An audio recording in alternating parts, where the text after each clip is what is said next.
A little bit of doubt can be a good thing.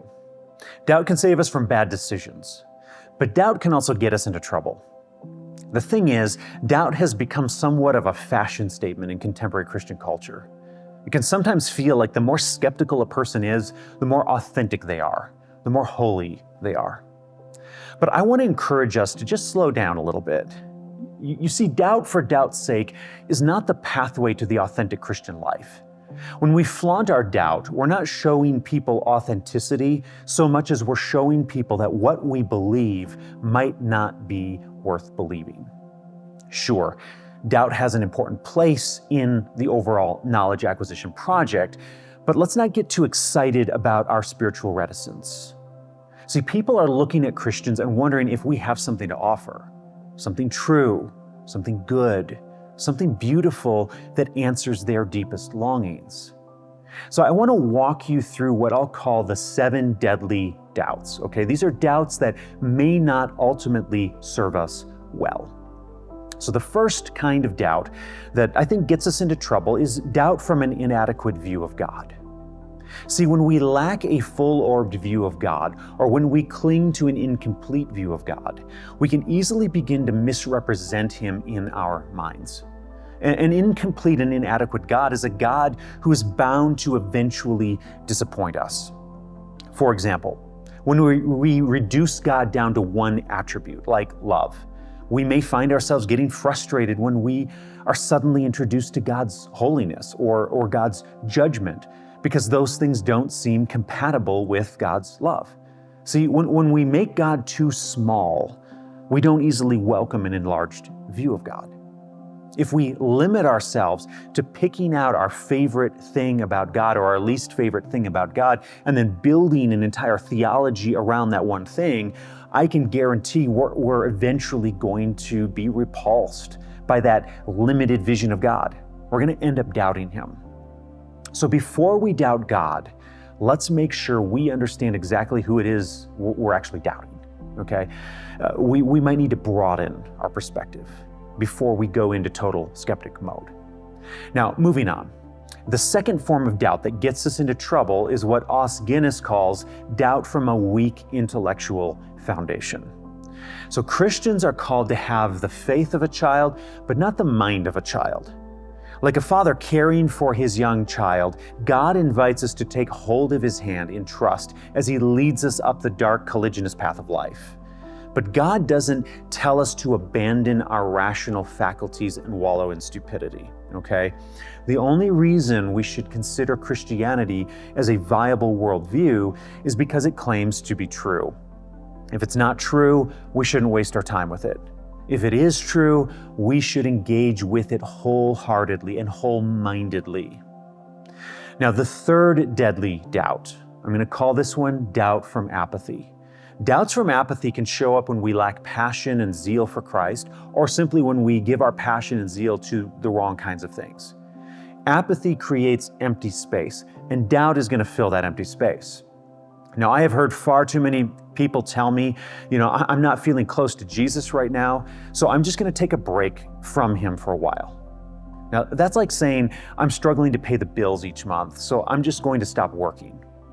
Okay, and how is that going to help you pay the bills? Maybe we need to adjust something in our work situation, add some overtime, get a second job, look for a different career. But sitting back and doing nothing isn't going to solve our problems. Now, in the same way, abandoning Jesus isn't going to fix our lack of spiritual motivation. Maybe we need to change something up in our prayer life or our Bible reading plan. Maybe we need pastoral care, maybe some accountability or some Christians around us to encourage us. Apathy is no friend to those who want to build a robust biblical epistemology. So the fourth deadly doubt, we'll call this one doubt from stagnating sanctification. Sanctification has to do with the process of being made holy, being made more like Christ in our thinking and in our action. This is important because one of the tests of the truth of a worldview is really its livability.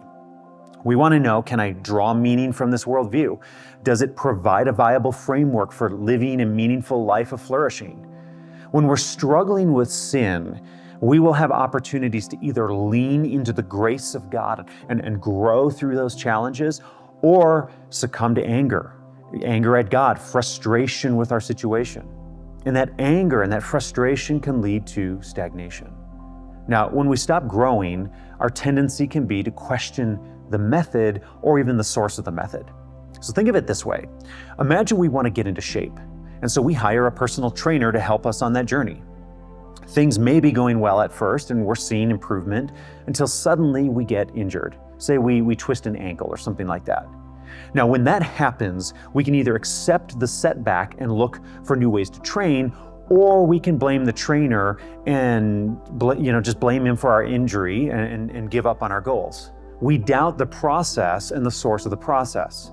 Now, the point is, when we stop seeking growth in our Christian faith and opportunities to grow, we can open the door once more to doubts about whether Christianity is worth it. So moving on, okay, the fifth form of doubt is going to be doubt from past baggage. Okay, I hear this a lot from converts from other worldviews. If I was wrong about, say, Islam, why should I think I won't be wrong about Christianity? If I got atheism wrong, maybe Christianity won't work out any better. Or if doubt helped me escape that weird cult I was in, maybe I need to keep doubting everything so I don't get taken in again. Or we can reason that maybe I should try to retain the best of several worldviews. Now, we tend to pack our doubts in our carry-on luggage. But I would encourage this. Each worldview should be assessed on its own merit. Christianity should be assessed on its own merit. The sixth kind of doubt I want to talk about here is doubt from suffering. Now, we suffer pain, we suffer loss, and when we suffer, we start asking why. Lord, why me? Why now? Why not something different? Why not something better? And I totally get that. But when we ask why, without the wisdom of God to guide us, we can end up telling fanciful stories about what might be going on in the mind of God. And these stories can give birth to wrong-headedness, wrong-headed explanations, which in turn lead to doubt about the goodness and power of God. But God's answer to why is often where. And here's what I mean. In Job chapter 38, God speaks to Job. He says, "Where were you? Where were you when I laid the foundations of the earth? Where were you when I, in my sovereign wisdom, laid out the times, laid out the places, designed the way things work?" Granted, humility in the face of God may not alleviate our suffering, but it should do something to resituate our doubts about God in the face of suffering.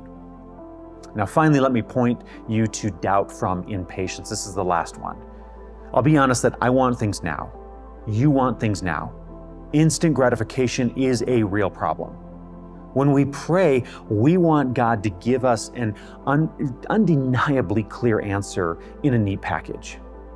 But of the three possible answers to prayer, yes, no, and wait is often the most frequent answer with the greatest opportunity for us to tap into spiritual growth. It's been in the moments of waiting that personally I've learned the most about myself and God. You see, if we fail to understand that God's response to "How long, O Lord?" is often a little bit longer, then we make ourselves susceptible to doubt. So my encouragement to doubters everywhere is to consider where your doubt is coming from.